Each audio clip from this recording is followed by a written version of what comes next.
Hello friends, আমি শুভম। বলিউডের so called বাচ্চা বাচ্চা হিরো, মানে এখনো যারা নিজেদেরকে বাচ্চা সাজিয়ে রাখতে বেশি ভালোবাসে, যাদের 3-4টে সিনেমা হয়ে যাওয়ার পরেও তাদের নাকি এখনো ডেবিউ সিনেমাই হয়নি, যারা হিট তো দূরের কথা এখনো পর্যন্ত সেই লেভেলটাই অব্দি পৌঁছাতে পারেনি যে তারা একটা হিট দিতে পারে, তারা এই মানুষটার থেকে কিছু শেখো না বস। বলিউডে একটা সিনেমা এসছে, অ্যামাজন প্রাইমে এসছে, 2 ঘন্টা 22 মিনিটের হিন্দি সিনেমা, নাম সুবেদার, যেখানে লিড রোলটা প্লে করছে নান আদার দ্যান অনিল কাপুর, যার বয়স বাড়ছে তো নাই, দিন দিন কমছে, কিন্তু এখানে তিনি তার বয়সটাকে লুকিয়ে রাখতে চাননি। তিনি দেখিয়েছে যে তার বয়স হয়েছে এবং এই বয়সেও তিনি যে হিরো হতে পারে, তিনি যে লিড হতে পারে, একটা সিনেমা নিজের কাঁধে নিয়ে যাওয়ার ক্ষমতা রাখে এবং বলিউডে কেন এখনো সার্ভাইভ করে আছে এই জিনিসটার প্রমাণ এই সিনেমাতে। যেভাবে তিনি প্রত্যেক পদে দিয়েছেন, নতুন নতুন হিরোদের এনার থেকে শেখা উচিত। সুবেদার বলে সিনেমাটা, সেটা নিয়ে কথা বলবে এই ভিডিওতে। এই সিনেমাটার গল্পটা যদি আমি আপনাদেরকে বলি, ট্রেলারে যেটা দেখিয়েছে সেটাই গল্প, যে একজন রিটায়ার্ড সুবেদার, তিনি এখন একজন ক্রিমিনালের বাড়িতে বডিগার্ডের কাজ করছেন এবং ক্রিমিনালের সঙ্গে তার টাসেল লাগছে। সেই টাসেল শেষ অব্দি কোথায় গিয়ে শেষ হয়, আদৌ শেষ হয় না, এই নিয়েই এই গোটা সিনেমাটা এবং ট্রেলারে যেটা দেখিয়েছে সেটাই গল্প। এবার এই সিনেমাটার পজিটিভ দিক, নেগেটিভ দিক দেখুন। প্রথমেই আপনি বুঝতে পারছেন যে সিনেমাটা গল্প লেভেলে আপনাকে খুব একটা যে শক দেবে বা গল্প লেভেলে আউটস্ট্যান্ডিং গল্প বা গল্প লুকিয়ে রেখেছে, অনেক কিছু হাইপ জেনারেট করেছে, সেটা নয়। কিন্তু এই সিনেমার সব থেকে ভালো দিক কি জানেন? পারফরমেন্স। এবং সেখানে কার নামটা সবার আগে করতে হয়?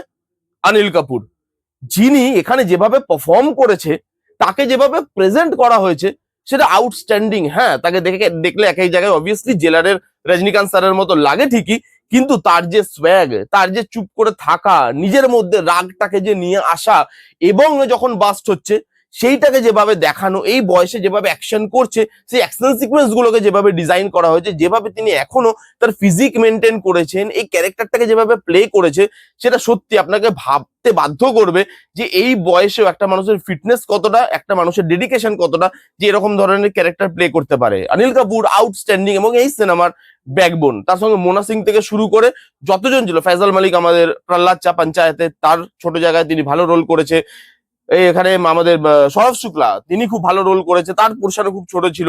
মোনা সিং তিনি ভালো রোল করেছেন। এখানে যার কথা না বললেই নয় সেটা হচ্ছে আদিত্য রাওয়াল। এখানে আদিত্য রাওয়ালকে দেখলে আপনার মারতে ইচ্ছা করবে। আপনার মনে হবে যে কেউ যদি ভিলেনের ক্যারেক্টার প্লে করে এবং সেটা কি কনভিকশনে গিয়ে করা উচিত, সেটা আমরা আগেকার দিনে দেখতাম, বাট এখন সেই লেভেলে আমরা গিয়ে দেখতে পাই না। হ্যাঁ, কিছু কিছু দেখতে পাই, বাট সেই লেভেলে গিয়ে দেখতে পাই না। আদিত্য রাওয়াল সেই জিনিসটাকে সাকসেসফুলি করতে পেরেছে। তিনি যেভাবে ভিলেনের রোলটাকে পোর্ট্রে করেছে, আপনার মনে হবে স্ক্রিনে ঢুকে মারি। এবং সেই কনভিকশনটার জন্য ভিলেন আর হিরোর যে টাসল, সেটা দেখতে মজা লাগে, কারণ এখানে হিরো পাওয়ারফুল যেরকম, ভিলেনও পাওয়ারফুল। হিরোরও কিছু নেগেটিভ দিক আছে, ভিলেনেরও কিছু নেগেটিভ দিক আছে। সেই জিনিসগুলোকে ব্যালেন্স ওয়েতে যেভাবে করা হয়েছে সেটা ভালো। খুব রুটেড এবং রিয়েলিস্টিক ওয়েতে শুট করা। এই সিনেমাটার আমি যখন রিভিউ দেখছিলাম, তখন আমি দেখছিলাম অনেকেই বলছিল যে জেলারের থেকে ইন্সপায়ার্ড। এটা যদি বলা হয় যে জেলারের থেকে ইন্সপায়ার্ড, সেটা কিন্তু খুব ভুল কথা নয়।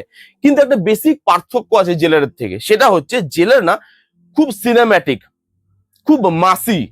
এই সিনেমাটা অত মাসি নয় বা অত সিনেম্যাটিক অ্যাপ্রোচে বানানোও নয় যে প্রত্যেক পদে আপনি অনেক মাসি মোমেন্ট দেখতে পাবেন। আছে মাসি মোমেন্ট, কিন্তু ওরকম লেভেলের নয় জেলারের মতো। এখানে রিয়েলিস্টিক ওয়েতে যেভাবে প্রেজেন্ট করা হয়েছে এবং রিয়েলিস্টিক জিনিসটাকে রেখে মাসি মোমেন্ট গুলোকে ডিজাইন করা হয়েছে, সেটা দেখতে ভালো লাগে। অন্যরকম অ্যাপ্রোচ, এবং সেই অ্যাপ্রোচটা আপনার মনে হয় যে হ্যাঁ, আর 5টা কমার্শিয়াল মুভির থেকে এই সিনেমাটাকে আলাদা করে। এর যে লুক অ্যান্ড ফিল ভালো লাগে, গ্রামে বেসড, এবং গ্রামের যে লুক অ্যান্ড ফিলটাকে ধরার চেষ্টা করা হয়েছে সেটা সাবজেক্টটার সঙ্গে যায়। বিজিএম আউটস্ট্যান্ডিং ওয়ার্ক করে। যেখানে যেখানে অনিল কাপুরের রাগ হচ্ছে বাট তিনি সেটা প্রকাশ করতে পারছেন না, সেখানে বন্দুক লোড করার একটা বিজিএম দিয়েছে এবং সেটা খুব সুন্দর জেল করে। যে বন্দুক লোড হচ্ছে, চালানোর অপেক্ষাকারী, এই যে লোডের যে আওয়াজটা, সেটা খুব ভালোভাবে সেখানে ডেলিভার হয়। বিজিএম এর কাজ প্রত্যেকটা জায়গায় এখানে বেশ বেশ ভালো। ইমোশনাল মোমেন্টও এখানে ভালো উঠে আসে, যেহেতু এই সিনেমাটা বড় রানিং লেন্থের, 2 ঘন্টা 22 মিনিটের, তো সেখানে টাইম নেওয়া হয়েছে। সিনেমাটা খুব যে ফাস্ট পেস তা নয়, এবং এখানে সেই জিনিসটার জন্য ইমোশনটা খুব ভালো ওয়ার্ক করে। যে বসবো, অ্যাকশন দেখবো, উঠে চলে যাব, এটা সেই সিনেমা নয়। আপনাকে ইমোশনটার সঙ্গে কানেক্ট ফিল করায় এবং ইমোশনটা কিন্তু এখানে ভালোভাবে ওয়ার্ক করে। অ্যাকশন সিকোয়েন্স খুব ভালোভাবে ডিজাইন করা, গাড়ি উল্টাচ্ছে, গাড়ির ভেতরে ক্যামেরা রাখা এবং সেইটাকে পুরো জিনিসটাকে আমাদের ভেতর থেকে দেখাচ্ছে কিরকম লাগছে সেটা ভালো। এর যে আরো কিছু ট্রিটমেন্ট আছে সেগুলো ইনোভেটিভ, ভালো লাগে দেখতে। যেরকম অনিল কাপুর একটা জায়গায় যাচ্ছে, সবাইকে মারছে, মেরে দিয়ে সেখান থেকে বেরোচ্ছে। আমাদেরকে এখন দেখানো হচ্ছে যে সবাইকে সে মেরে দিয়েছে, কিভাবে মারলো সেটা দেখানো হলো না। সেই জিনিসটা পরে দেখানো হচ্ছে, যখন অনিল কাপুর সবাইকে মেরে বেরিয়ে যাচ্ছে গাড়ি করে, তখন দেখানো হচ্ছে যে তিনি এই কাজটাকে কিভাবে করেছেন এবং কত কামলি সেখান থেকে বেরিয়ে গেলেন। এই যে কামনেস এবং তার সঙ্গে সেই যে মানে ইয়েটা অ্যাগ্রেশনটা, সেটাকে যেভাবে জেলাপ করেছে, এটা ভালো লাগে দেখতে। ট্রিটমেন্টটা ভালো লাগে যে জানে মেকার্সরা যে এর গল্প খুব একটা স্ট্রং নয়, এটাকে আমাকে স্ক্রিন প্লেটাকে ভালোভাবে করতে হবে। স্ক্রিন প্লেটাকে আগে পরে করে, ইভেন অনিল কাপুরের যে লাইফ স্টোরি দেখাচ্ছে সেখানেও যেভাবে অ্যাকশন সিকোয়েন্সের মাধ্যমে, ছোট ছোট মোমেন্টের মাধ্যমে জাস্ট ফ্ল্যাশব্যাকে জিনিসগুলো আসছে, সেগুলো ভালো লাগে এবং সেখানে এডিটও ভালো হয়েছে। রানিং লেন্থ ভালো, 2 ঘন্টা 22 মিনিট। আমি ইয়ে করছিলাম যে মেবি বড় হবে, মেবি বোর করবে, বাট কোনো জায়গায় বোর করে না। ফার্স্ট হাফটা বেশি বেটার, সেকেন্ড হাফটা সেই জায়গায় একটু দুর্বল, বাট সেকেন্ড হাফে আপনি যে বোর ফিল করবেন বা আপনি সিনেমাটা থেকে কোথাও সরে যাবেন সেটা কিন্তু হয় না। এবং যখন আপনি সিনেমাটা প্রেডিক্ট করতে শুরু করে দিয়েছেন বা এবার আপনার বোর লাগতে শুরু করেছে, তখন স্মার্টলি মেকার্সরা না সিনেমাটাকে শেষ করে দিয়েছে। এবং এই জিনিসগুলোর জন্য সিনেমাটা একটা ভালো সিনেমা হয়েছে, ভালো ট্রাই, ওয়েল অ্যাটেম্পট। যেখানে এরকম একজনকে হিরো নেওয়া হয়েছে যার বয়স হয়েছে, তার বয়সটাকে সেখানে জাস্টিফাই করা হয়েছে, লোকানো হয়নি। তার পারফরমেন্স, প্রত্যেকটা আদার কাস্টের পারফরমেন্স, সাপোর্টিং কাস্টের performance, look and feel, BGM, emotion, প্রত্যেকটা জিনিস ভালো। এবং এক একটা রিলেশনশিপও যেভাবে দেখিয়েছে, সেই রিলেশনশিপ গুলো না খুব ভালোভাবে এখানে উঠে আসে। বাবা আর মেয়ের মধ্যে ইমোশন, সেই ইমোশনটা ভালোভাবে উঠে আসে। দুই বন্ধুর মধ্যে ইমোশন, এবং একটা বন্ধুর জন্য আরেকটা বন্ধু চেঞ্জ হচ্ছে। এই যে আমরা বলি সৎসঙ্গে স্বর্গবাস, অসৎসঙ্গে সর্বনাশ। তো একটা বন্ধুর জন্য আরেকটা বন্ধু যে চেঞ্জ হচ্ছে এই বয়সে এসে, সেই ট্রানজিশনটা আপনি দেখতে পাবেন, ভালো লাগবে। এই সিনেমার নেগেটিভ দিক কি? প্রথম নেগেটিভ দিক, ট্রেলারে অনেক কিছু বলে দিয়েছে। ট্রেলারটা ওরকম ভাবে ডিজাইন না করলেও হতো। আপনি যদি ট্রেলার দেখেন, আপনি পুরো গল্প বুঝতে পারবেন, কোথাও কোনো জিনিস লুকিয়ে রাখা হয়নি। এবং এই সিনেমার ক্লাইম্যাক্সটা খুব ইজিলি শেষ হয়ে যায়। যে হাইপে তুলেছিল ক্লাইম্যাক্সের আগে, সেই হাইপটাকে এই ক্লাইম্যাক্সটা জাস্টিফাই করতে পারে না। এবং এর ক্লাইম্যাক্সে একটা চমক আছে, একজনকে আনা হচ্ছে, ঠিক আছে?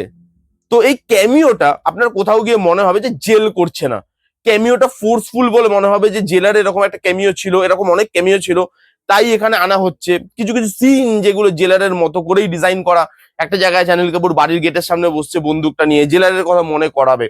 তো সেই যে জিনিসগুলো আমার মনে আরেকটু আলাদা করে ভাবলে, কারণ বাকি যে জায়গায় ট্রিটমেন্ট খুব ভালো, এই জায়গাগুলো আরেকটু আলাদা করে ভাবলে, ক্লাইম্যাক্সটা একটু আলাদা ভাবলে, ট্রেলারটা একটু আলাদা ভাবে ডিজাইন করলে আমার মনে হয় সিনেমাটা ভালো হতো। ক্যামিওটাকে আরেকটু ভালোভাবে নিয়ে এলে, যাতে ফোর্সফুল সেটা না লাগে, তাহলে আমার মনে হয় সিনেমাটা আরো বেটার সিনেমা হতো। বাট সিনেমাটা যারা অ্যাকশন লাভার, কিন্তু এখানেও প্রচুর যে অ্যাকশন আছে তা নয়, অ্যাকশন আছে বাট উইথ কজ।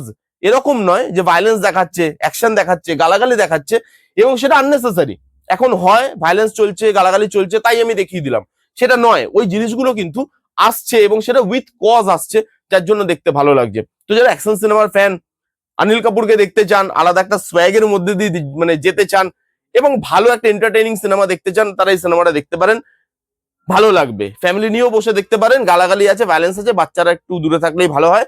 বাকি আপনি পুরো ফ্যামিলি নিয়ে দেখতে পারবেন, কোনো অ্যাডাল্ট্রি বা কোনো এরকম মানে ভালগারিটি নেই এই সিনেমাটার মধ্যে। এই ছিল রিভিউ। কারা কারা দেখেছেন সুবেদার বলে সিনেমাটা, আপনাদের কিরকম লেগেছে কমেন্ট করে জানান। যারা যারা দেখেননি, যান গিয়ে দেখুন, অ্যামাজন প্রাইমে আছে। এই ছিল রিভিউ। কেমন লাগলো রিভিউটা জানাতে ভুলবেন না। ভালো লাগলে please give a Thums up, like করবেন, কমেন্ট করবেন, শেয়ার করবেন, চ্যানেলটাকে মাস্ট মাস্ট সাবস্ক্রাইব করবেন। দেখা হচ্ছে নেক্সট কোনো ভিডিওতে। ততক্ষণ bye bye, take care and be safe.